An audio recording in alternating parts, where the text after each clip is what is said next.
Because it's like, if your life totally revolves around your kids, which it's probably going to either way, and you like totally forget about yourself. I mean, we've seen it before with moms that like their kids move out of the house and now they're like, wait, who am I? Yeah. What do I like to do for fun? Yes. I've like completely neglected myself all of these years. And also I just watched Love and Basketball yesterday with my best friend. Oh, Monica's mom? Yeah. Yeah. It's like she could have been a caterer. She could have like done these things that she wanted to do, but she like put it all on the back burner. Yeah. For the sake of family. Yeah. Yeah. I think there's a balance there.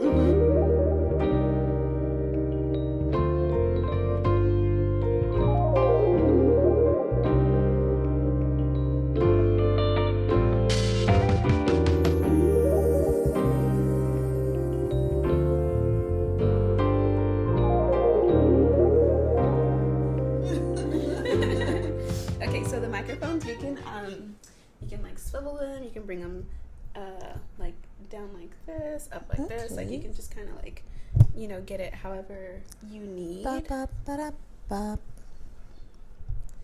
to feel good with your comfort level. La la la. La la la la la la la la. You know, the sister act. La la la la la. La la. La la la la la. What did they start singing? He taught me how. Oh, he taught me how to walk, to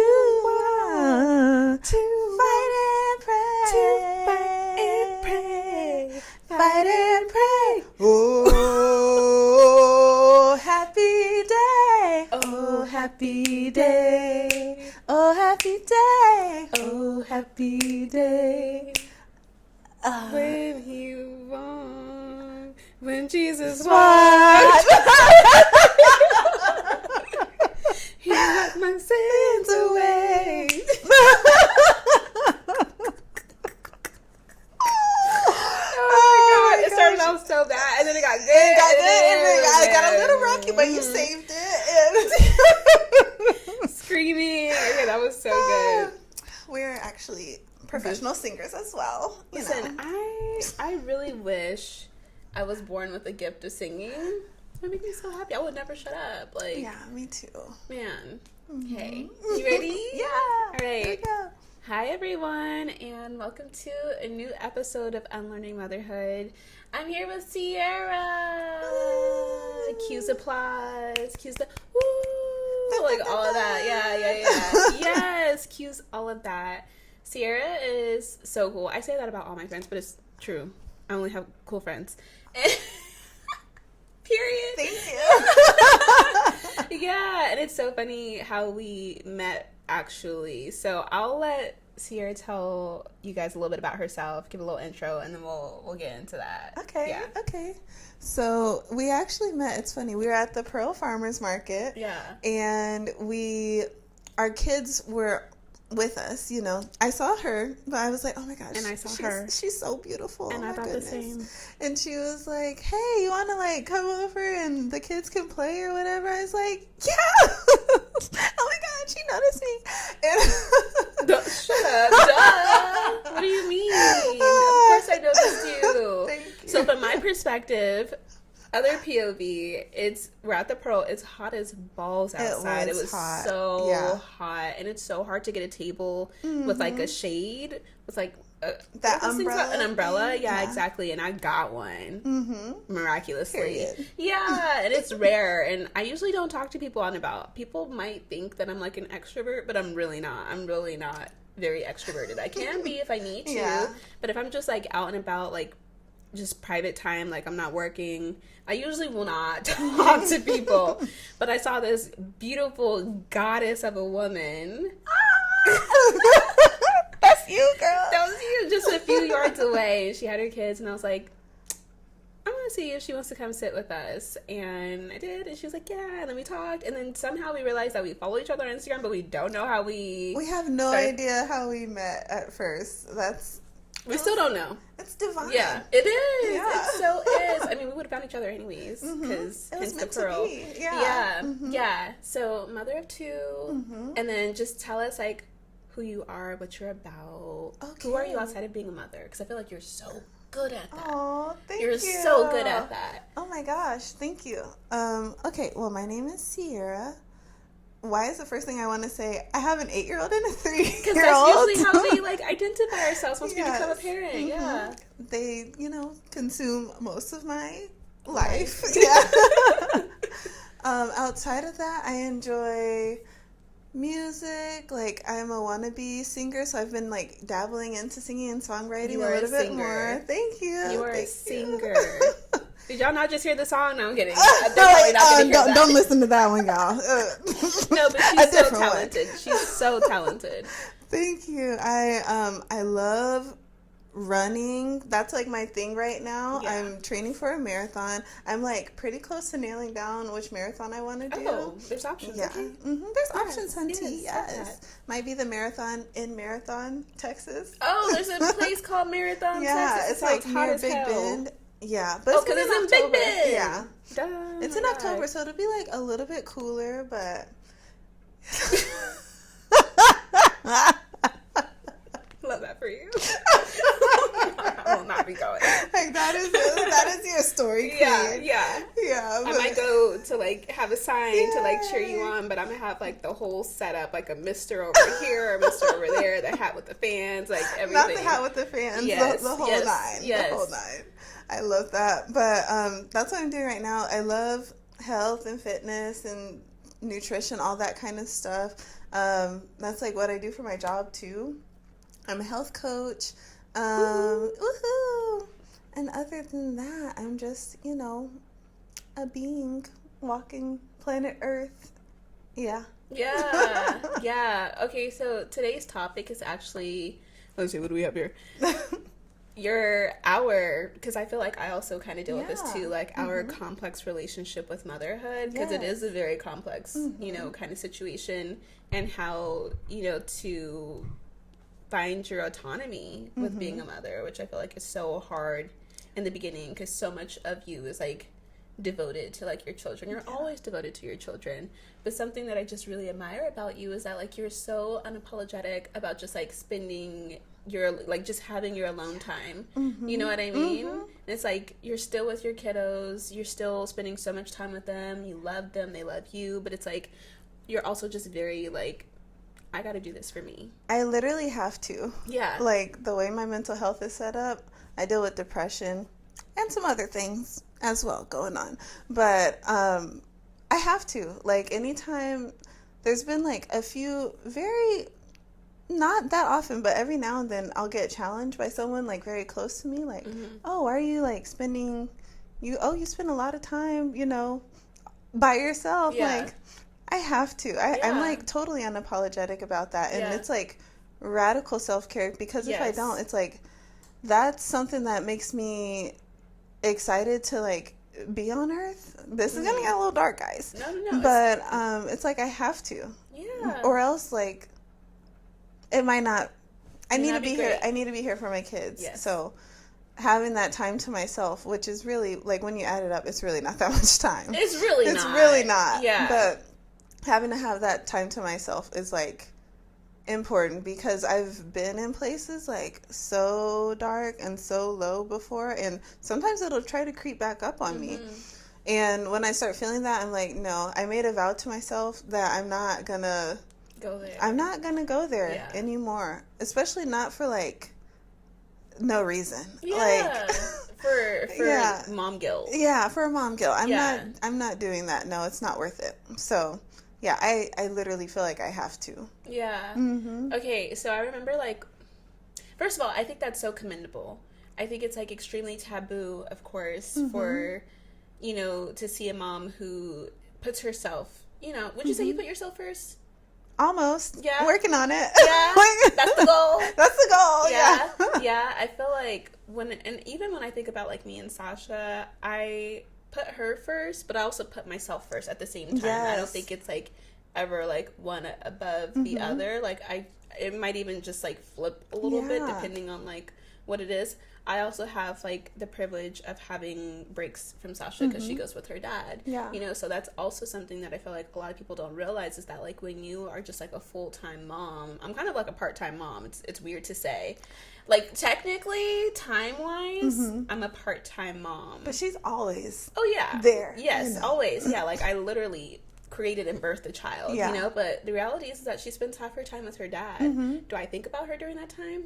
Yeah, sometimes I'm like, I haven't thought about Sasha in like 6 hours. That's crazy. And that's okay. You know? That's good. And I'm like, does that make me a bad mom? Because sometimes like I just no, I'm just living my life, you know? Yeah. So I think it's so commendable because people would just think that's it's taboo, and I'm sure there might even be some people out there that might be like, you're a bad mom for, you know, just like putting yourself first or having so much time to yourself.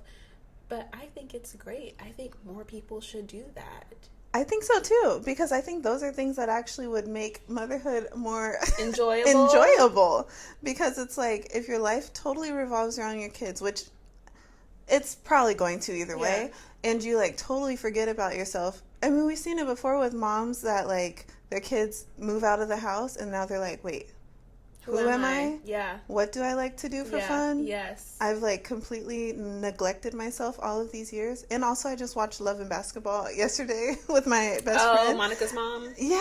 Yeah. It's like she could have been a caterer. She could have like done these things that she wanted to do, but she like put it all on the back burner. Yeah. For the sake of family. Yeah. I think there's a balance there.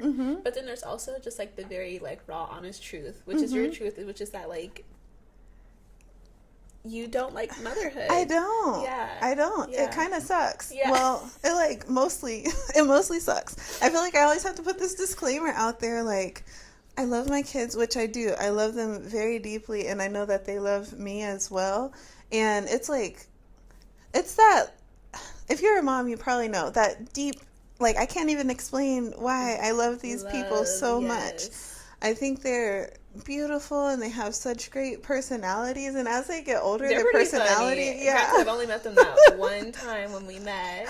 They are they're really funny and cute and sweet, and Niall's a little wild as well, but Nala, they're both like so creative, and Niall's super athletic, and it's funny because like from even when they're like in your belly, you can kind of get the sense for their personality. Yes, I tell people that all the time. It's for real. And now it's like even more so that. So, disclaimer, I love my kids. I treat them very well. Like they are not neglected. They are not neglected. I feed them healthy, nutritious meals. They eat vegetarian at home. Sometimes if they want to eat meat, that's up to them. That's their choice. Yeah. Okay, so they're taken care of. Yes. I want everyone to know that. Yes. But motherhood is so freaking difficult. It's really, really, really, really, really, really hard. Nobody's going to tell you that until you get into it sometimes. You might be lucky. You might be one of the ones that like was able to, you know, talk to other moms and see like, oh wait, this is like way harder than they're expecting. And you never know what you're gonna get either. Like you don't know what set of challenges your child is gonna present to you. Yes. You're feeling something there. I am. Like everything that you're saying is like really deeply resonating. I was just thinking how growing up, nobody was like saying like motherhood's difficult, but I could just see it. Yeah, you know, it was like I think I was just an observant child, so I was just like that like that was a little tough. I would just see how much my siblings would stress my mom out, to be honest. And I like made it up in my mind. I'm like, I'm gonna go easy on her because she has it hard enough with them. And then even with just like, what else did you say? Don't know what you're gonna get. Yes, that. You don't know what you're gonna get with like, I always tell people this, that like I feel like God knew the type of child that I needed to enjoy motherhood. Yes. And because I wouldn't say I'm very resilient. So I wouldn't say I'm a fragile being, but we were just talking about how like the nervous system dysregulation happens. And Sasha's amazing. She's a wonderful child, right? She's so cool. Even for the one time I met her, she's just so sweet. She's awesome, but she's still a child, you know? And so it's just like there's times where like I'm like, you know, and I'm like struggling. I feel like I'm fighting for my life. Yeah. And people are like, well, what's wrong? And I'm like, nothing. She's being a 5-year-old. She's being herself, but it's just hard for me, you know? So I get that. Yeah. It's hard. And I think as the kids get older, I get a little bit better at it. But then there's moments where you're like, I thought I was healed from this. I thought I was doing great with this. Oh, no, I'm not. Yeah. Like we went to a restaurant because they had kids night and kids eat for $1.99. What restaurant? Bubba's 33. Oh, yeah, Bubba's. Yeah. Oh, okay, yeah. But you got to buy an entree and then another one an appetizer. I was like, oh, this is like a regular price. It's a regular now meal, at this moment. But Niall was just like, doing the most. He was doing the most. Yeah. And then when we were leaving, he was like happy to walk towards the door. But then he realized, wait, we're leaving? No, I'm not ready to go. Falls down face flat on the floor. And I was just like, I was like, oh my gosh. I was like, Niall, we gotta go. Okay, mommy. Wait, what? I'm confused. I thought... It's just like your nervous system doesn't know where to go. Up, down, it's like side.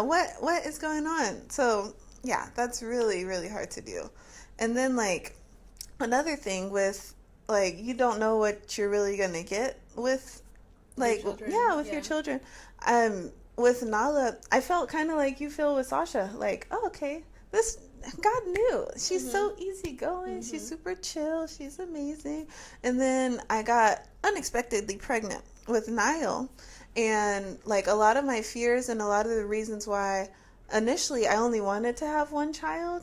Well, before I had kids, I was like, yeah, let's do 3. Because I'm from like a 2-kid household. My husband's from a 4-kid household. Let's meet in the middle and go with 3. Was 2 not enough? I was like, did you not have enough company with your other sibling? No, it was, so I was like, yeah, let's do 3. And then you have your child and you're like, let's do 1. This is enough. It's going to be the 1. This is enough. That's how I currently feel. Yeah. And like a lot of the reasons were like, okay, Nolly doesn't have any like medical issues as far as we know, no behavioral issues as far as we know. So I was like really nervous and scared when I found out I was pregnant again. Like 4 years later, I guess. And that was like a really, really tough time. And it turned out, thankfully, he's doing like a lot better, but he has epilepsy. And he was having like seizures. We spent a lot of time in the hospital. I didn't know that. Yeah. He doesn't look like what he's been through. Right. Yeah, I could show you a picture. He had the I think they call it Cushing, where the steroids were so intense. There were like people that were like when we would go to the pharmacy to get his steroids, they would be like, this dosage is so high for an infant. Yeah.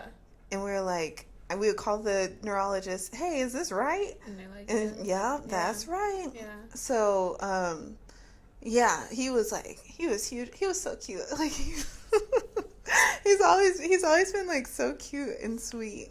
But that was like a really hard time for like a lot of reasons. It was that. It was my husband and I living separately for a year because a lot of stuff was going on. I was like, I gotta choose me right now. Yeah. I need to choose me and my kids right now. And that's what I did. He was still there, but I needed that like actual physical space. Yeah. It was that. It was like a big death in the family. It was all of that happening at once. When Niall was, how old was he? About 6 months old. Girl. Yeah. That's a lot. It was really a lot. And during that time, the neurologist was like very, she's seen a lot of stuff, so she doesn't want to give false hope. Okay. But she was very much like, he might, like, if the medication works, he might end up being a normal child. He might grow out of this. She wasn't too sure about that. If not, he could end up kind of like in baby mode the rest of his life. And that's like a whole nother level of caregiver. And shout out to all of the warriors every day that do that. Right. Like for the rest of your life. Yes. That's amazing. So it was like scary because it was like, this is what I didn't want. It was like, wait a minute. Like I was afraid of like you know, having a kid with a disability, I was afraid of like, okay, now it's not just the 18 years. Yeah. It's like my whole life of yeah. devoting it to caregiving, like intense caregiving. Yeah, shout out to everybody that does that. And I'm like very grateful that he was one of them that grew out of it. Yes. But yeah, that was an intense time. That's what I mean when I say like you really don't know what you're gonna get. Yeah, you took it to a whole new meaning. Yeah. Yeah. Wow. So how old was he? How old was he when he grew out of it? Also, your nails are so cute. Oh, thank you. They kind of peeling off, but they're from Dollar Tree. Those are so cute. Thank you. They're the press-on ones. Like you literally just like. That. Oh, I like they're that. really nice. I'll get you some. Sorry. But how old was They he? have like pretty ones. They're really easy. I want everyone to know about okay. this. Yeah, they're like. Go ahead. You Do just your, like do your shout out. You press them on, girl, and you file them off, and that's it. I'll zoom in. Just like. Well, the tops are a little messed up. But, okay, so Niall was born in April 2022. Oh, yeah, I forgot. I was also laid off at that time. Oh, shit. Oh I was like, God. I feel like there was something else that was, like, hard about that time. You know when you, like, block stuff out of your memory? Because it was like... Girl, that's like too much. That was too much. Yeah. So all of that went down in October. So now I was born in April. The diagnosis, the death in the family, us like deciding like, well, really it was me deciding like we need like a year living separately. All that, the layoff, all that happened in October.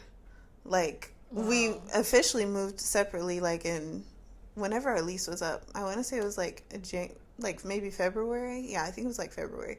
But all of the stuff leading up to that, all that happened like within 2 weeks in that October. It was it was wild. It was a lot. I really want to thank like my family for like holding me up. My mama, I love you so very much. Cuz that was like a really hard time, and then like doing all that, running on autopilot, those appointments were expensive. Absolutely. Being laid off, you ain't got no health insurance. Yeah, wow. Thankfully, we were finally able to get Medicaid, but that's like a challenge. It's a process. On its own. Yeah. Yeah. I could keep going. That's like, it's like a lot. I hear you. So, Niall was how old when he grew out of his epilepsy? In May. So it was not, thankfully it was not that long. We had the other like checkup and stuff in May, and she was like, he can go ahead and get off of the steroids and then just bring him back like 2 or 3 years old to see like how he's doing. So he's due for that. Yeah. But yeah. Wow. Oh my God. I can only imagine like how much that contributed to like just your postpartum, like your mental health, you know, like, or if would you say you had like postpartum depression? Yeah. When I look at the definition, I mean, I didn't get help specific to that. Thankfully, I was in therapy at that time. Well, up until October, because it was through my job. Right, yeah. And I had like other stuff going on too, like obviously with my relationship, and so much to carry. It really was. It was a lot. And one thing that the therapist had told me when I was like talking to her about just all the heaviness with specifically with like my relationship, she was like, either he can pull his own weight, or you can like drop the weight. Either way, the weight on your shoulders will be lighter. And I was like, oh, she was right. True. This is true. That's so true. Yeah. I think I remember telling you like I was just like in the early months postpartum. I don't think I particularly thank you. And I know I probably have like down No, you're good. You're good now. In the early months postpartum, I don't think I could say I particularly enjoyed motherhood. I think it was something that I was kind of like surviving in, you know, where I was like, I have this newborn, I got to keep her alive. I don't have a whole lot of support. Like, I do have like family around me, but in terms of like actually having people come in and like help me, like I was spending like almost every day alone, basically. Yeah. That's hard. Yeah. And of course, my ex-husband at the time, he was like working during the day. Mm-hmm. He'd work like longer hours and he'd come home. And so a lot of like the early like months postpartum was very much like survival. Yeah. You know? And so I see moms who talk about how much they love the newborn phase, and I just like can't relate. I mean, neither. Good for you, girl. Really, yeah, I'm like, wow. Like, if I ever do have another child, I'm like, I would really like to try to enjoy, you know, the newborn stage. But you deserve it. Yeah, exactly. And so it's like I grew into like really enjoying motherhood, and like don't get me wrong, even in those like, you know, in that first infant year with Sasha, like. It was really freaking hard, but I still like enjoyed motherhood, you know. Yeah. But I think it's so interesting how there's like so many women who don't enjoy motherhood, and they never really will. I'm like, damn, that sounds like, to me, it sounds like a special place in hell. But it feels like that too. Yeah. And it's like, obviously, like when you're talking about Nala and Niall, like you can see how much like you love them. So it's like, it's not that, it's just the experience of motherhood. Like, what is it specifically for you that you don't enjoy? It's a lot of things. So it's a lot of things. So like, I have a list, actually. Yes. I'm going to pull it up a little bit. It was so poetic, too, the way that you read it. She had just read it to me, and I was like, damn, I wish we were recording. So I'm like, you can read it like that if you want, or if you just like want to kind of pick apart. Yeah, it's up to you. I'll just read it, guys. This is like a little journal sesh. Thank you for sharing. Thank you. Yes, I'm sensitive, guys, so not too much on me. If you can relate, like, put it in the comments or wherever you can let L'Oreal know. Okay. My complex relationship with motherhood and how I maintain my autonomy. So I don't like being a mom. It's hard, way harder than anyone ever talks about on a regular basis. You might be able to hear the truth in a conversation, but you usually have to be really close with the person, and that's usually after you've already entered those childbearing years. Like earlier you were saying you're very observant as like a child, like to see the struggle and stuff. I think I was in La La Land. Apparently. Most of the time I'm in La La Land. Yeah. Like, maybe it's because I'm a Cancer. Shout out to all the Cancers. Cancer gang. Cancer moon. Cancerous. But, yeah, so I didn't... And my mom enjoys being a mom, you know? And I've talked to her about this before, and she's like... She's really awesome. She's always, like, understanding... Which I don't understand how she would understand, because she, like, any chance, like, if my dad was taking us to the park or something, she would want to go. She wouldn't need, like, that extra time to herself. Wow. I know. It's amazing. And one day I was, like, kind of recently, like a couple months ago, I was, like, really down on myself. I was like, oh, my gosh, I'm just, like, I just suck. I'm, like, not doing a good job. Like, I don't enjoy this at all. I don't like... Motherhood. I was going to ask, I'm like, first of all, you don't suck, but I was going to ask you, was there ever a time where you felt like something was wrong with you because you didn't enjoy it? Yeah, because, like, to me, people don't talk about not liking it. And if they do, then, like, in the comments, like, on a lot of maybe, like, child-free Instagram pages and stuff, if anyone is like... Yeah, guys, stay child-free. It's hard over on this side. People are like, oh my God, I would hate if your kids saw or read this or heard this, because that means, you know, you don't like that. It's like, they're being honest and trying to, like, save people from the struggle.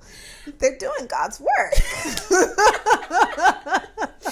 So I feel like now that I'm sitting here with you, I can see how, like, you know, like, go ahead and put the caution out there, you know, for the people. I think it's like this. I don't like that there's propaganda out there that there's people who think, like, every woman should be a mother. Exactly. I don't agree with that. I think if you don't have an inclination, a want, a desire to be a mother, don't. Exactly. Just don't, you know, because you're going to suffer. The child's going to suffer. Everyone's going to suffer. And just, like, go live your happy... non-parental life, you know? I agree. But on the other hand, you know, I remember, like, when I think I've talked about this before. Shout out to my best friend Marissa. Shout out to we're you, like girl. We're childhood best friends. We met in elementary school, but she got pregnant when we were younger. I think we were, like, in college. And she just, like, did not enjoy her pregnancy. And, like, every chance that she got, she was like, don't get pregnant. And I was just like, okay. And it kind of, like, traumatized me and scared me, where I was just like, shit, like, maybe I shouldn't do this, or like maybe I shouldn't want to do this, or you know, whatever it is. And then once I actually like had my own experience, I was like, no, this is fucking cool, this is great. You know, like I like this. You know. So it's like, I appreciate the caution, but I feel like there's like such extremes, and it's just like, give some context. Yeah. You know? Which is what we're doing here. Yes, yeah. for sure. Okay, sorry. For sure. Continue. No, I'm glad that you shared that, because I think, yeah, if a woman does not want to be a mom, I don't think she should have to.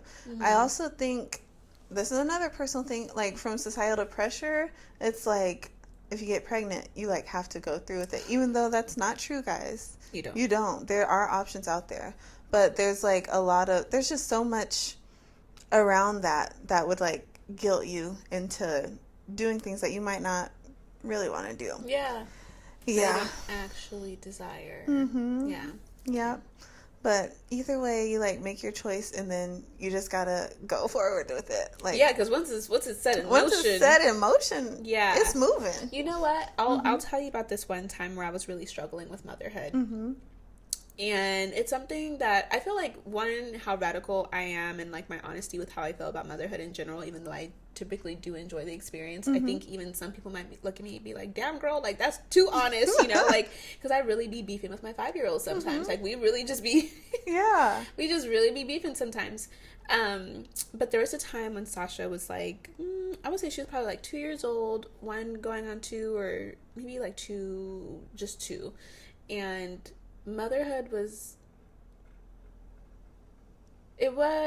complex. Yes, but it was so much more complex than what I'm used to it being. It was really intensified, and there was just a period where I just felt like I would be better off like alone, you know, not having a child. Yeah. It was so interesting, because it's like, I love this child. I actually don't want to be without her, but there was also this very strong pull inside of me to just like also just like abandon her at the same time, which is just so crazy to like think, you know, or even to say, where I feel like I probably have only shared this with maybe 2 or 3 other people. Now everybody's gonna know. But but it was such a strong pull, and I had to like really like wonder and question, like, why do I feel this way all of a sudden? And I realized that, you know, generational cycles are so real. Yeah. They're so real, because my mother had abandoned us when we were younger.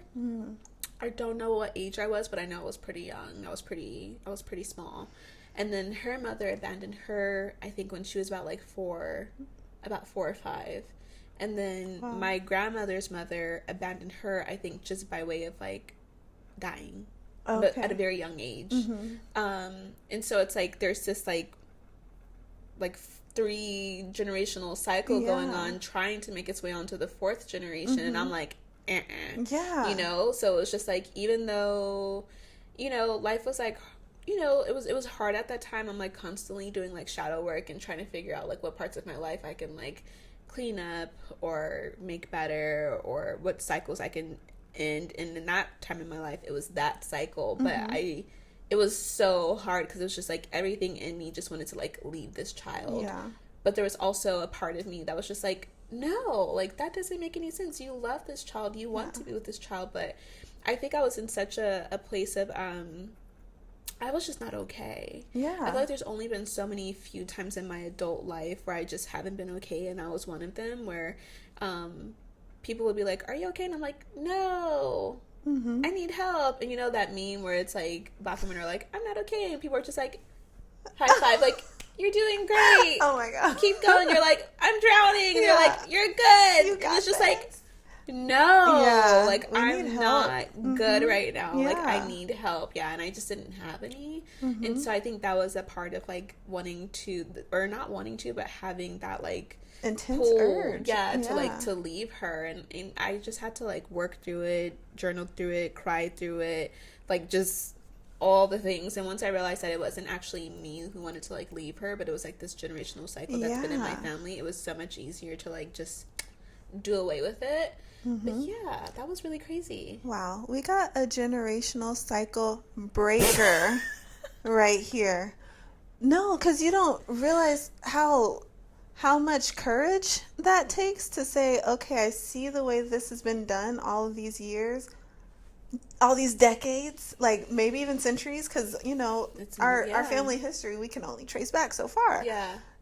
For you to be like, no, I'm not doing that. Like everything, almost everything. There was a little something that said, nope, no, we're not going to do this. Almost everything in you wanted to say, okay, let's just keep down this path. We'll just continue the way that it's been. Right. And you decided to not do that. That's so, like, wow. I'm just, like, in awe. Thank you. I mean, I feel like so many of us are, cycle breakers. I'm sure you are too in, like, your own ways. Like, you're so cognizant and aware, of, like, yourself and, like, your healing and that kind of stuff. So, yeah, that was really strange for me. But it just reminded me of how there was a period where motherhood was hard for me, and I had this desire to, like, just leave.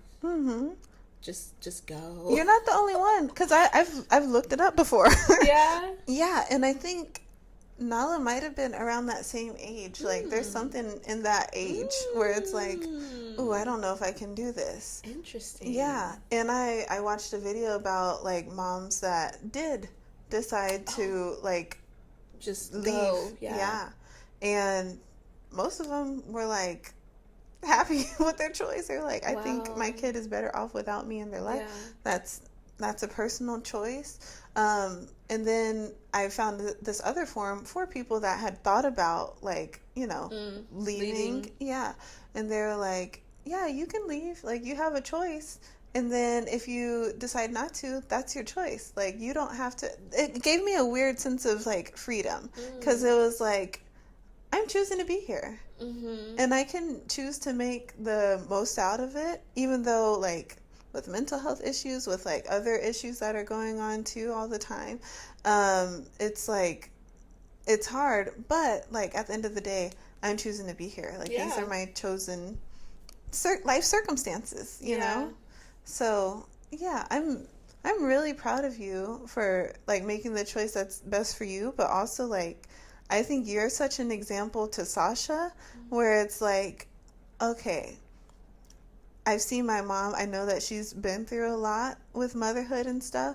And whether she chooses to become a mom or not, that's up to her. But she'll know, like, okay, I know I have the power to break this cycle or to do this thing that seems like impossible because maybe no one's done it before. Because my mom did it before me. Yeah. That's amazing. Yeah. Honestly, that's the goal. As you were talking and being like, yeah, Sasha's gonna see you as she grows up, and I'm like, damn, do I want to, like, set the example that, like, motherhood is just so easy? And it's like, I don't ever fake the funk with Sasha when it comes to, like, that's good, just how I feel, what stage of life we're in, like, whatever it is.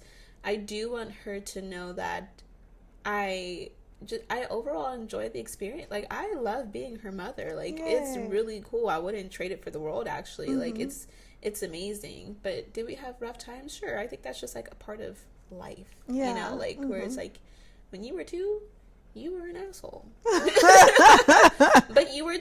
So it's like, what can I do about that? You're a literal tiny 2-year-old. human. You've only been on Earth for 2 years. Exactly. It's like, I can't be mad at you for that. But it was very challenging for me, given, like, what I went through in my life and how I was raised and, whatever. And so a lot of times it really does feel like I'm fighting for my life when it comes to, like, motherhood, because there's so much that I'm having to navigate without having a literal fucking compass, or a map, or or like that example, like, it's hard. So it's interesting that, like, I come from a dynamic where I have a dysfunctional relationship with my mother. She doesn't particularly enjoy motherhood. She doesn't. I know she doesn't. Yeah. But I somehow miraculously do. And then you are coming from a dynamic where your mother loves motherhood. Yeah. And then you're just like, no, this ain't it. This is a lot. Yeah. I had, with the therapist that I had, she, like, I brought this stuff up to her. She wasn't a mom, so I think there's, like, I don't know, sometimes some people that aren't moms get it, and they have that, like, level of empathy and stuff, and then some just don't get it, and it's hard. I probably wouldn't be able to get it if I hadn't gone through it. Like, what? Yeah. You don't like being I think a some mom? People do feel that way, where they just don't get it. Yeah. And she was like, well, I was bringing up, like, I don't know, the intense feelings of, like, again, disclaimer, boop boop, I love my kids, like I'm glad they're here. But she was like, so if you could like go back and talk to your younger self, like would you like still become a mom? It's like, no. Why? It's hard. It's like really, really hard. And like, this is gonna sound so shallow.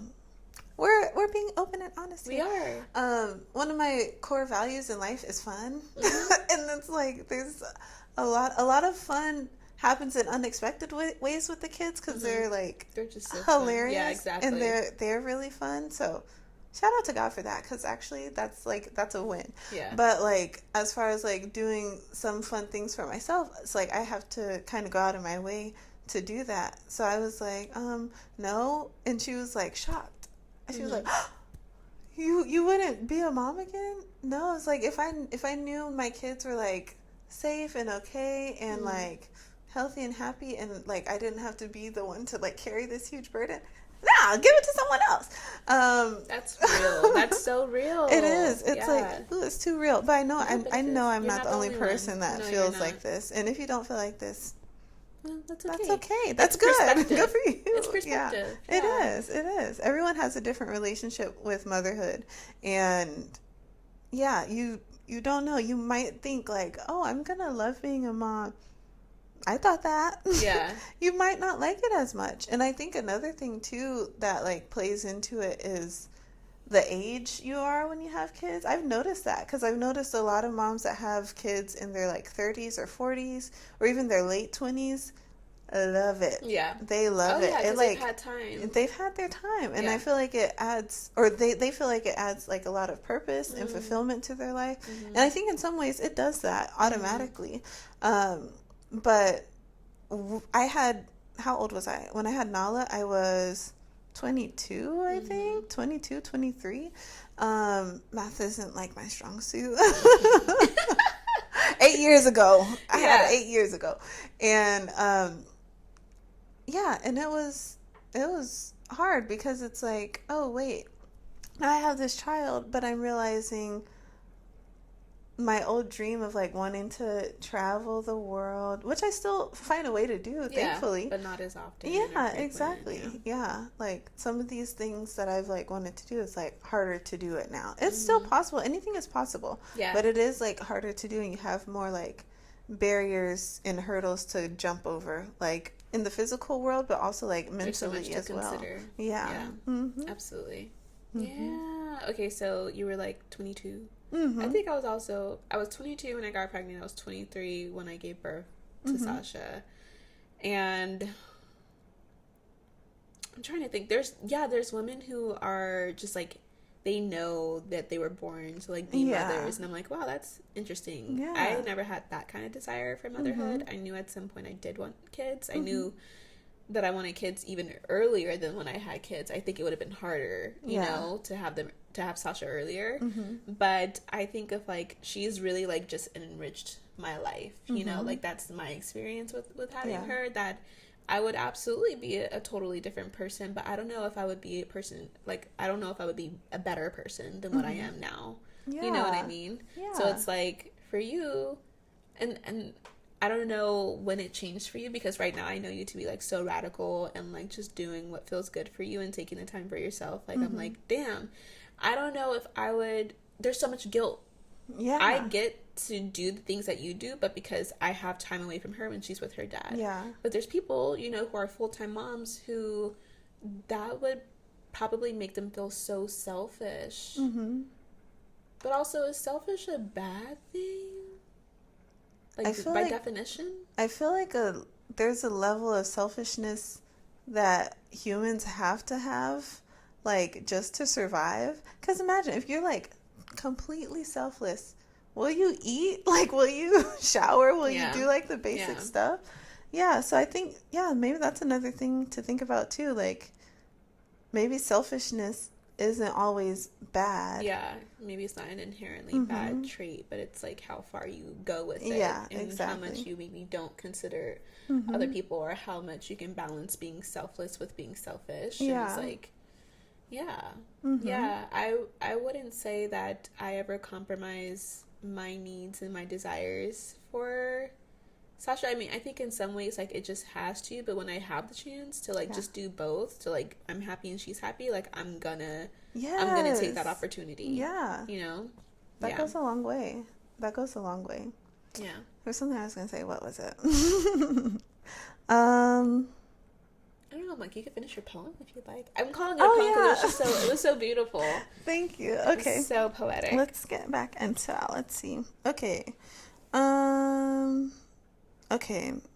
I think part of my beef with motherhood is how hush-hush it is and how taboo it is for moms to talk about not enjoying it. Of course, men usually enjoy being parents because they get the title without having to sacrifice nearly as much for the role. People are going to hate that I said that. I don't care. They get raises because they have to support and provide for their family. They get the golden badge of being a family man and a good father for simply doing the bare minimum. Anyways, this isn't about anyone else. This is about my personal experience. And then I went into things that I dislike about motherhood, which was a lot of things. It's a lot. But let's talk about the fatherhood part, because I feel like that's so true. The bare minimum. So I have started to think about, like, if I ever do decide to have kids again, it would have to be, like, with the most devoted, the most selfless, the most just, like, naturally considerate, compassionate kind of person, kind of man, because I'm not doing it again where I created the child. Well, we created the child. I grew the child. I birthed the child, and then you're just kind of like doing the bare minimum. Yeah. And I'm waking up, like, technically we both, you know, would wake up at night to, like, he would change her diaper, I would feed her, but in terms of, like, other things, it just kind of felt like it was, like, the bare minimum, and I would have to ask for so much. Yeah. It's like I would rather just, like, kind of have a partner where there's just, like, equity there, you know, where we're just, like, sharing the responsibilities, you know? Yeah. There's this podcast that I listened to a long time ago. It was called, it was about, like, fair play, which is, like, where the dad actually, like, steps up just as much as the mom. And then, who was it? It was, I'll have to look it up. It was either Glennon Doyle or Mel Robbins, or maybe both of them, or Brene Brown. It's one of those, I love Brene Brown. one of those ladies. Love her. It's one of those ladies. I'll find the podcast and double check that. But it was, like, about the constant ticker that a lot of moms always have in their head. Yeah. Like, you know, when they need their doctor appointment, when they need their dental appointment. Yes. The school is going to call you in case of emergency. All of this stuff that we, like, have to keep track of and then, like, delegate it to other people versus, like, it being on both people's radar. Yeah, to take the initiative to be like, oh, I need to schedule this appointment. I was just actually talking about this with a friend. Rachel, you met her at the Doechii concert. Yes.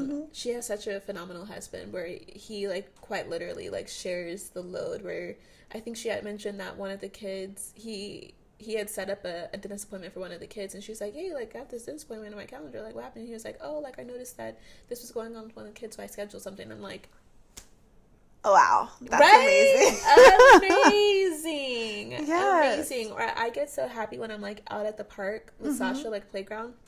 It's like a Saturday or a Sunday. Yeah. And we used to go, like, early in the morning because she would just wake up, like, bright-eyed and bushy-tailed at, like, 6 in the morning. And I would see, like, dads out there with, like, the kids. And I'm like, I just know he's taking care of the kids so that the mom can get some rest right now. I love that. I love that. That's what we all deserve. Yes. Or, you know, just, like, dads who don't treat fatherhood like they're just babysitting. Yeah. Every now and then. But it's like, yeah.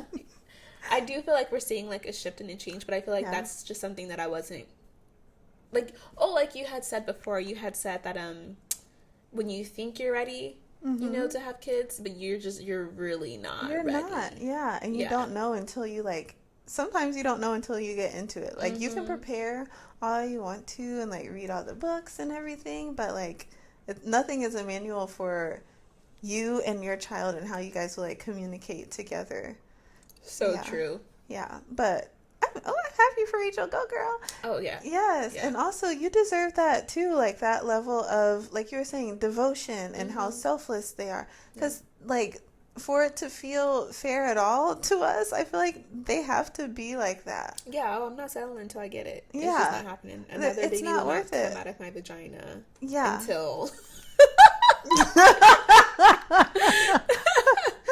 exit closed. It's until locked down, and the clank, and clank. the and the I'm crying, and the I feel like the time is ticking because as Sasha gets older, it's just gonna be a bigger and a bigger age gap, and That's then I start thinking about in terms of like being selfish with like my body and my time around. Like I don't think I would want to start over once Sasha hits like 9 years old. I think that's it. I'm not having no more kids.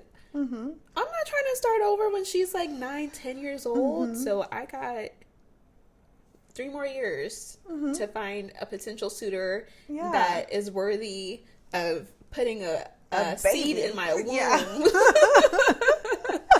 And after that, I will just happily be like, it's me and you, girl. Even if I do meet a really great guy after that point, I think it would take an immense amount of convincing to get me to start over again, because it's starting like your body, you know, the loss of identity, the, you know, just like going through all those like younger years again of like having to like navigate and be selfless and give and give and give and give, and like as Sasha gets older it just gets easier, you know, and so I just really don't have the desire to make things harder again. Maybe in the next couple of years, yes, because I still like have like that desire if the time is right, when the time is right, to have another child. But outside, like once she's like 8+, I feel you. it ain't happening. I understand that. My kids have a 5-year age gap, which to me it feels like a lot already. But I have met some moms that like have bigger age gaps and they're like cool with it. At the end of the day, it's like whatever you really want to do, whatever works for you. Because I think while it is like, I think there is a feeling of starting over and stuff, but I think as you get older, it's like, okay, I've been through this before. I kind of know what to expect. I feel like my second time around, even with all those challenges that I was faced with, I feel like I still had my sense of identity more than after I had Nala. After I had Nala, it was like, whoa. That's amazing that you who even is this? Still had your sense of identity given all the things that you were dealing with. You know, with Niall, and like that was a lot. Just your relationship, work, you know, all the things. But no, that makes sense. I do think I will do better second time around with being autonomous and just like enjoying it more, being more intentional, being more grateful and happy. Like I think everything in itself is just going to be a better overall experience. Of course there's things that I can't control, but the things that I can control, it will be better because I can influence those things, you know? Yes.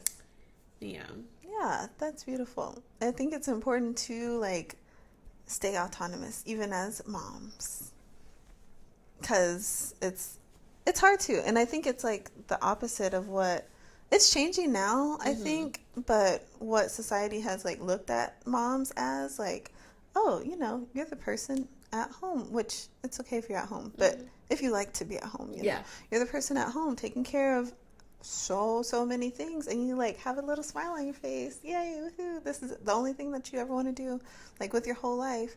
And like I said, if that's what you want to do, I think that's really cool. The bottom line is like doing what you actually want to do with your life. Yes. I'm trying to think like right now.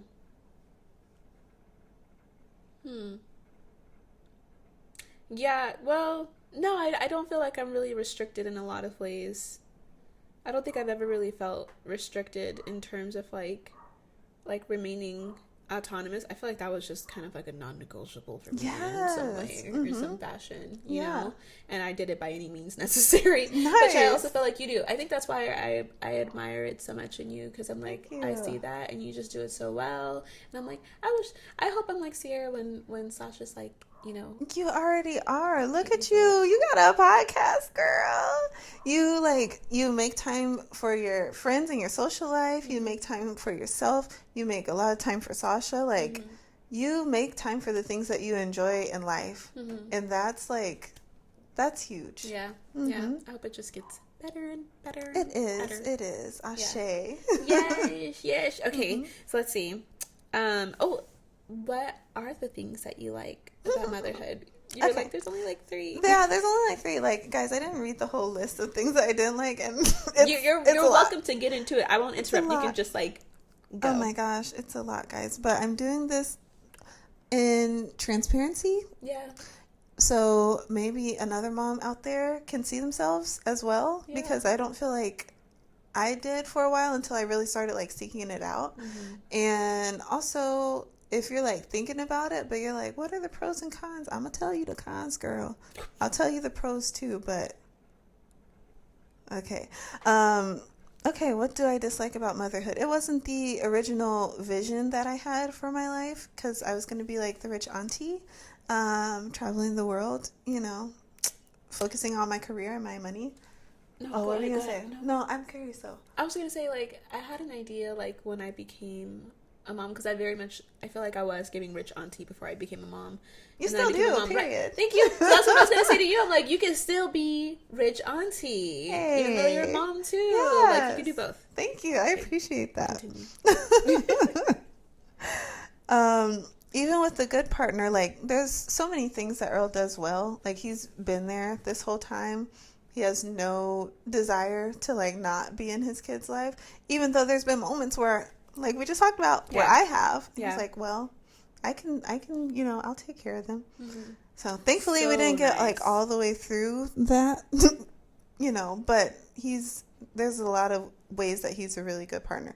But even with a good partner, the responsibilities can still be imbalanced and unfair, and moms automatically become the primary parent. So like, even if you have a really good partner, is he like gonna go to the schools and like tell them, hey, call me first? Because the schools are gonna call you first, Mom. Always. They're gonna call you first. Why? Because they know we be getting stuff done, but still, like, he can do stuff too, guys. So like I said, even if you choose like a great partner, there's still like some imbalances, some unfairness there. I had the kids at a young age before I had the chance to be completely selfish and just like literally do whatever I want, like literally.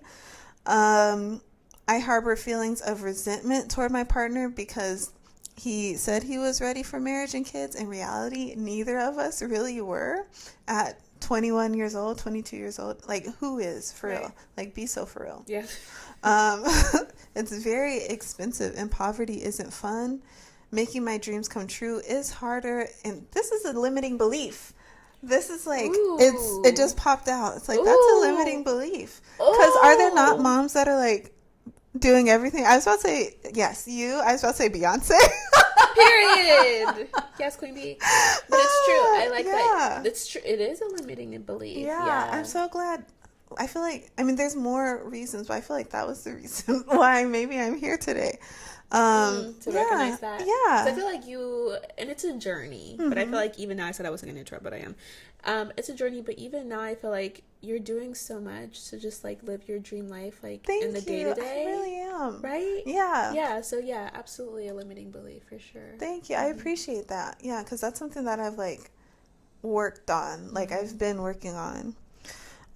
So the limiting belief that I wrote on here is making my dreams come true is harder, and this part is true. Mom guilt creeps in because how dare I try to focus on myself while having kids to focus on, even though I focus on them a lot more than I focus on myself. Mental health issues get even harder to get help for, and they can get worse. Like I mentioned, I have depression. It's not diagnosed, but I'm pretty sure I have ADHD. It's not diagnosed, but I know I have OCD because I pull my eyelashes out and my eyebrows. But they're so full. Oh my God. It's that mascara, girl. I done put a little mascara on. I've been putting castor oil on like every day to try to like undo what I keep doing every day. My Shayla. My Shayla. Oh my God. Can I say, when you were talking about like, you know, mental health, it can get worse. It can definitely intensify. It reminded me of this, it's like a TikTok of this girl being like, I could never have kids. Like, could you imagine? Like, she was like crying. She was like in the middle of a breakdown. She's like, could you imagine if a kid right now was like, Mommy, like, can you help me? She was like, oh my fucking God. Like, I couldn't. I'm like, I feel that. So actually, Sasha, I feel like she's very, like, if I'm crying, like, Sasha knows to just kind of like leave me be. She might even just come and like give me a hug or a kiss. Like, she's so sweet. But if I'm just having a hard day and there's nothing that really shows that I'm having a hard day, and she's just like giving me a even harder day, I'm just like, and so that's what, that I'm like, I get what that girl is saying, because like some days you're just having a hard day and here comes a kid just making it harder. You know,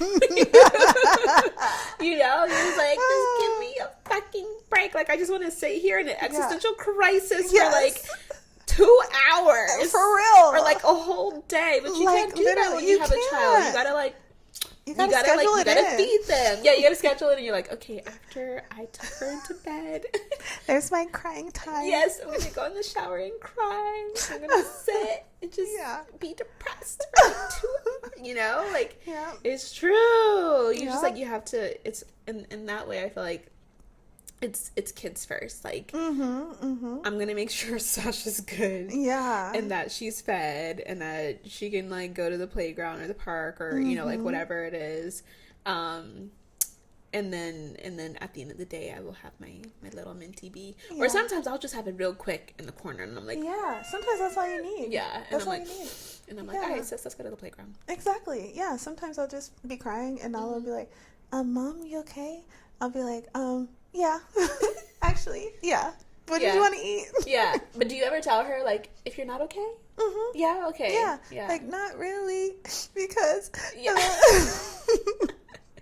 I try to keep it, like, light-ish, but like you were saying earlier, I don't want to sugarcoat stuff.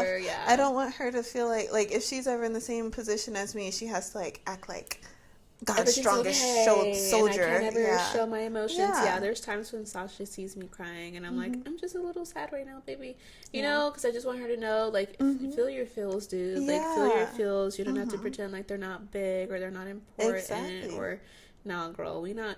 You know, there's this research that's coming out that's showing that like women are significantly more at risk of developing an autoimmune disease. I've seen that. And it's because of the fact that so many of us just don't express our emotions. We don't cry. We don't let it out. We don't yell. We don't rage. We don't. And I'm going to cuss someone out. Period. I'm going to let someone know that they got me fucked up. Yes. But the thing is that like most people don't upset me. Yeah. Most people don't have the power to upset me. There's probably only powerful. Yes. There's probably only like 5 people in the world who have the power to like actually upset me. And those 5 people, if and when they piss me off, they're gonna know. They will be aware. I'm gonna let them know. Yes. I ain't holding shit in. Nah. Absolutely not. Nah. Ain't having no autoimmune disease over here for you. For you? Are you kidding me? Because who gonna help me? Not you. Exactly. Exactly. Just come on, women. We just got exercise the throat chakra, please. Some people they need to know where they had you fucked up. They need to know exactly at this point at this geographical location. That's where at it these happened. Coordinates on this intersection. This is where you had me fucked up. Don't let it happen again.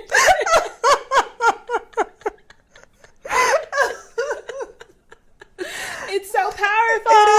It's so powerful. And interestingly enough, at the beginning of this year, I don't know what the fuck I was doing. I was going through a lot with like people who are close to me. 2 of the people who actually do have the ability to make me upset were doing it simultaneously. And I was just like, not half the people on this roster are. I was just like, what the fuck?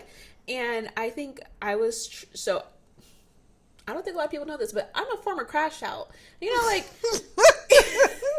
She's been delivered.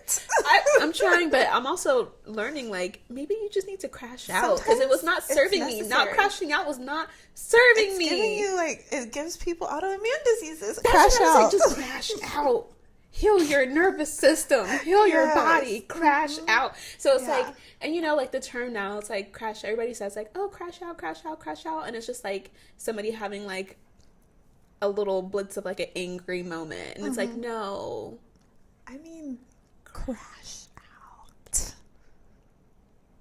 I'm not even gonna say any of the things that I've done when I've crashed out, because I would be maybe even implicating myself in some things. So it's like, I'm not even gonna go there. But crash out. Yeah. You know? So when these two people were simultaneously upsetting me at the same damn time, a part of me just felt like, I can't afford to crash out right now, because I just wouldn't be good for anybody. That wouldn't be good for me. That wouldn't be good for them. Like, I'm just not gonna do that. Like, I'm just gonna stay calm. I'm gonna pretend like it's not a big deal. I'm just gonna, you know. And what was so crazy is, like, in the following months, with me just like kind of like minimizing the situation, not vocalizing, not saying how I felt, not telling people where they had me fucked up, my body was in so much disarray and pain. Remember I told you my hips were giving me so much trouble. Yeah. So much trouble. Gotta twerk it out. Yeah. Like, and I wasn't even dancing. I wasn't twerking. I wasn't doing nothing. Because how can you? Right. I was just like, I was literally stuck in like fight or flight. Yeah. And so, long story short, I ended up kind of like releasing those blockages that I was having like within myself, started telling people where they had me fucked up. And then my body felt better. Yeah. And I feel like that's good in so many ways. Like, one, like with this emerging research, like it's helping our bodies like get that stored stress out. And then two, it's like good for you for actually expressing yourself and saying how you feel. Have you ever noticed, I don't know, spiritual girlies, like, Tap in. Yeah, tap in right now. When you have something to say and you don't say it, my throat will start hurting. Yeah. Like, I might get strep throat. Yeah. Like, actually, yeah. And then when I express and say what I need to say, then it clears up. But, yeah, it's good for you for expressing yourself. And also, it strengthens that relationship. It does. Because imagine... If it matters. If it matters. If it's important enough. Which I think a crash out usually means like, okay, I freaking love you. Yeah. Like, I need you to like listen to me. Yes, absolutely. Yeah. Like, deep down, I love you. Right now, I'm trying to be tough. But yeah, that's huge. It's good that you shared how you're feeling in those times, especially with those people. You have to, like, there has to be something there if they can make you that upset, you know? You're like, nah. What I'm thinking right now is like, I need to go home and meditate, because I'm upset right now. No, but it's like, and I'm thinking about how much I still didn't crash out. So there's still like some like, there's still some emotions there, you know. And like lately, I've been feeling like very much like at peace. Oh, that's nice. I've just been meditating a lot lately. Oh, period. And now I'm like, people are really just disappointing sometimes. Yeah. But yeah, like you were saying, like, just let people know when you're feeling disappointed or upset or, you know, frustrated or let down or whatever it is. Yeah. Like, just be honest, be vocal. Yeah. Because then hopefully that behavior changes. If it doesn't, then it's like, okay. The person does not deserve to be in your life. Exactly. I'm a huge advocate. I think that's also something that contributes to autoimmune diseases, is people keeping people in their life for the sake of like, oh, that's my family that I've had in my life for so many years. Yeah, that's my friend. She's been my friend since whatever. That's my mom, or that's whatever. I tell people. Okay, I'm like, how do I want to say this? Basically, like, if I ever have like a fallout with a friend and they like just feel entitled to like be in my life, or they feel entitled for me to like, you know, for me to give them my time or whatever it is, I will tell them straight up, I'm like, I didn't talk to my mom for 2 years. What makes you think that I'm gonna just like let you be in my life stressing me out? You ain't my mama. You not my mama, and I don't even let my mama stress me out. Bye. Yes. Goodbye. Which sucks. That's I feel like I need to find like a more of like a threshold when it comes to like friendships. I feel like that's what I've been working on. I have such beautiful friendships in my life. Yay. Right now, and it's new. Like these, like they just feel like such pure, organic, beautiful friendships. Yeah. Yeah, but before, I felt like I really struggled with like maintaining friendships, in the sense where when somebody kind of like crosses like a boundary, and we, you know, I will do the work to try to like just fix it, mend it, like let's talk about it, you know, like let's try to work this out. And if we try and it's just not working, I'm not gonna force that friendship. Like it can just be let go, you know. And so for that reason, I feel like there's so many friendships that I've had over like the past like 5 years where I'll like look at pictures in my phone and I'm like, damn, I don't talk to them no more, and I'm like, damn, I don't talk to them no more, and I don't talk, damn, I don't, and I'm just like, am I the problem? You know? Yeah. And I've had to like be honest in the sense that like I think I need to give people more grace. And also like it's, I think like where I'm at right now is like if we're just like not resonating at a certain time and it feels like our friendship is like kind of like taking a fall, like let's just give it time. Yeah. Like we're not gonna force it, and let's just like see if we can naturally come back together in like a few months or a few weeks, a few years, like whatever it may be. Yeah. I'm not gonna like write someone off and be like, I am never talking to that person ever again, because it's like we're all in like different seasons of our life, you know what I mean? Yeah. So it's like I can recognize that right now, like we're not really meshing like we normally would, and I don't know if I really like who you are right now, and for that, like I'm gonna put distance between us. But if the timing is right in the future, we come back together and it feels right, then let's do that. That's good. I think it's good to keep that like openness. Like, okay, who knows? This person might change in these ways. I might change in these ways. And it's good for you too, because I feel like, I don't know, I resonate with this, I think in a different way, because I grew up a military kid, like everywhere, all of the time, like moving all the time. And I only have like one, well, okay, if you're my friend, you know who you are. We're, you know, I'm cool with a lot of people, but I only have one best friend from, we've known each other since 3rd grade. Oh wow. You know, through like all of my moves and stuff, and she like always, we kept just up with each other. we always kept up. She was better than that than me for a long time, but now I reach out as well.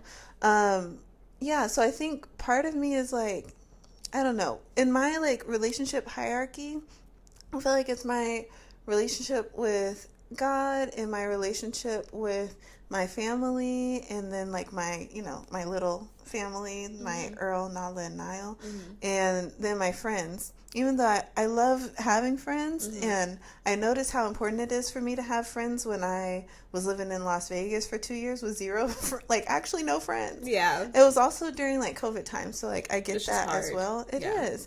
And I was like, wait, when I live in Texas, I always have like some friends that I can, you know, spend time with and talk with and like actually get to know each other like on a personal, intimate level. Yeah.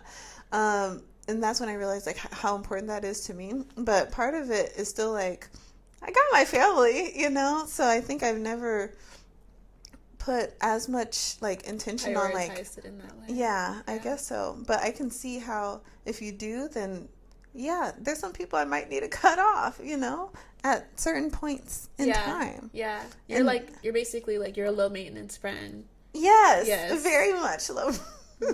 That's like the perfect way to explain it. Yeah.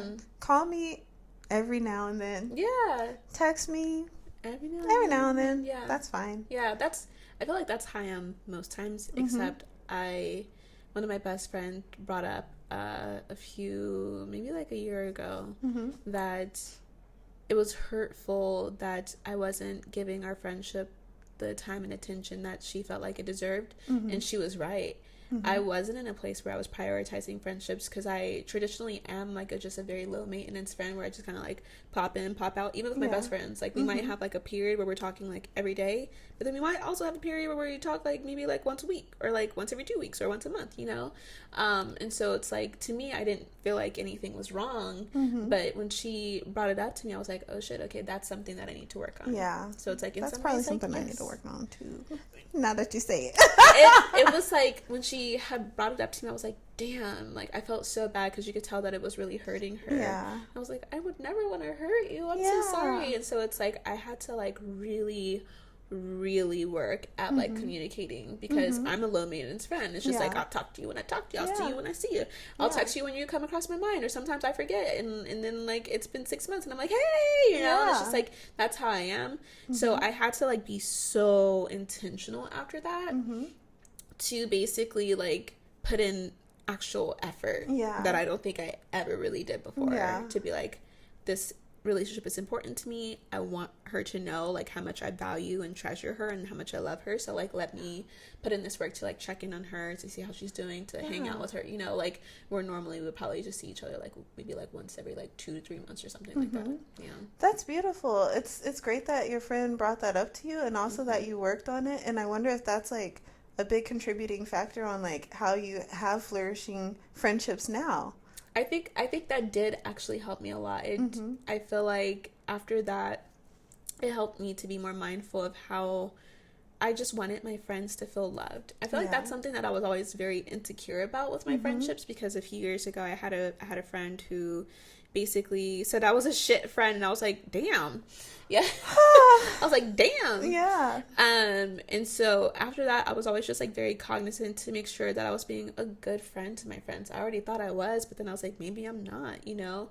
And so I always wanted to make sure that like people just felt good, you know, like being around me or talking to me. Thank you. I do too. And so yeah, even after my best friend last year, I told me like, hey, like, I don't really feel like you treasure this friendship. She's like, do you even still want to be friends? And I'm like, I was like, of course. Yeah, I was like, of course I do, you know? So after that, I think, yes, I have been more intentional with, like, even just, like, responding to people's messages, because I used to be so bad at that. I kind of suck at that. Yeah, so, like, I'm getting better, but... Even I would text someone to, like, hang out, and then they would text me back, but by that point, I'm already, like, off to, like, thinking about something else, and then I don't get back to it until, like, weeks later. Yeah. You know, if not months later. Oh, same. And so I've been more intentional, and so, like you were saying, yeah, I think it has contributed to me having like stronger friendships now, where I'm like, okay, don't forget to respond to Sierra, don't forget to respond to, you know, so and so, and then you're like prioritizing that. And it's actually like been so great. Yeah, it's been so great. Yeah, I think friendships are really important. After I just said like they're at the bottom of my relationships tier, but there are a lot of reasons why they are important, and it's like you're the people you choose, like you're choosing to be in their lives, which is so beautiful. I had like maybe this is another reason, but I had like, I don't know where this is going to end up, just so you know. Okay. You need to cut this out. No, okay. But we're already so far off track. Go ahead. One of my goals with moving back to Texas, when we moved back, was like to be a good friend and like to have a friend. And I met a friend, and it was like we had known each other our whole lives, pregnant at the same time, like all of that stuff.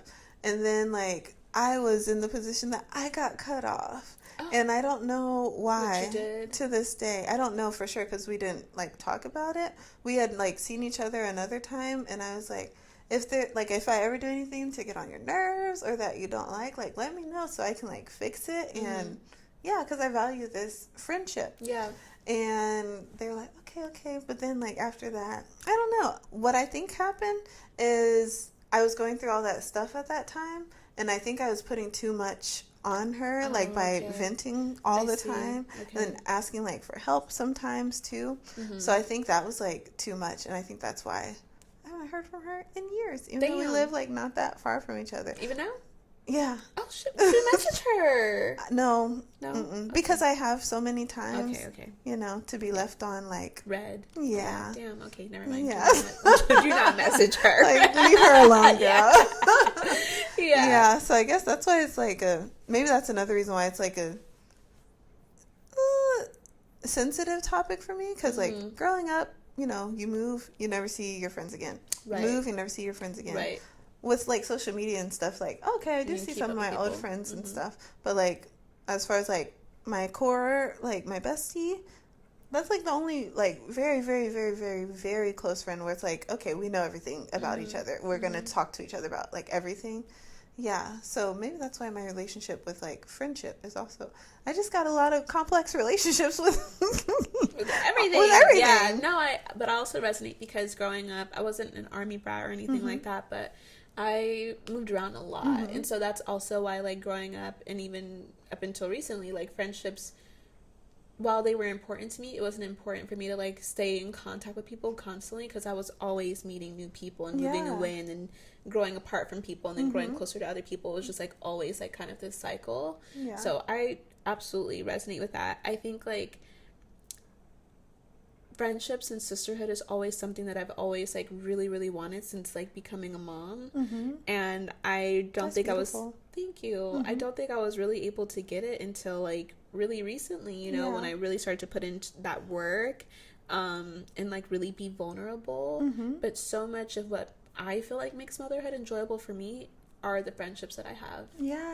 I don't think I would really enjoy it as much without them. Like play dates are so much more enjoyable, you know, like having someone to vent to that just gets it, you know, like it's just, or even being able to be there for other people in their journey, you know, like wherever they're at, you know, it's like it's I really fuck with that. It's like it's the sisterhood for me. It's the sisterhood for me. No, that's so important. And that's like, it's true too, because we've all seen it. Like when you like get married or when you have like a partner or whatever and you have kids and stuff, we hope it lasts forever. It doesn't always last forever. And even if you like are still together, it doesn't mean like, oh, everything's amazing, you know? So it's important to have those sisters, those like chosen sisters. And I'm proud of you for like making that, you know, being intentional about that. That's like inspiring for me. It's just been the biggest blessing. Really, I feel like. It makes me really happy. Makes me really emotional actually, because I'm just like, it feels like chosen family. You know, that's what it's like. But to the point of you bringing up like, you know, I think it's like Carrie from Sex and the City. She says like maybe our true soulmates are like our friends. You know, and it's like I think you can have platonic soulmates, romantic soulmates, but it's like I've absolutely met women where I'm like, you are my literal fucking soulmate. Oh my god, we're actually so much. Right here. Absolutely. So I think like we make the mistake of like reserving our like most sacred love for like our intimate romantic relationships, where it's like our friendships deserve that too. They really do. You know, like you have friendships where you're just like, damn, I love you so much. Like you just like, you know, you just like want to hug. Or it's like cuddling. It's like, why is cuddling only reserved for like your partner? I disagree with that. You know? So, I'm gonna cut here because I know it's long as hell. It's a long one. Yes, but thank you so much. I love you. Thank you. All right. Oops, sorry. Thank you guys for joining us for another episode of Unlearning Motherhood. I hope that this episode maybe brought some things to light that maybe you weren't aware of, or maybe you were aware of and maybe you aren't as honest with yourself about, or maybe you are and maybe you can't be vocal about it, or maybe you are. Like, I just hope that it's shedding light on a very just honest topic that's like very common, and we can start having more conversations around it. So thank you guys. Thank you, Laura. Have a great day. Yes, a great day. A wonderful day. Bye guys.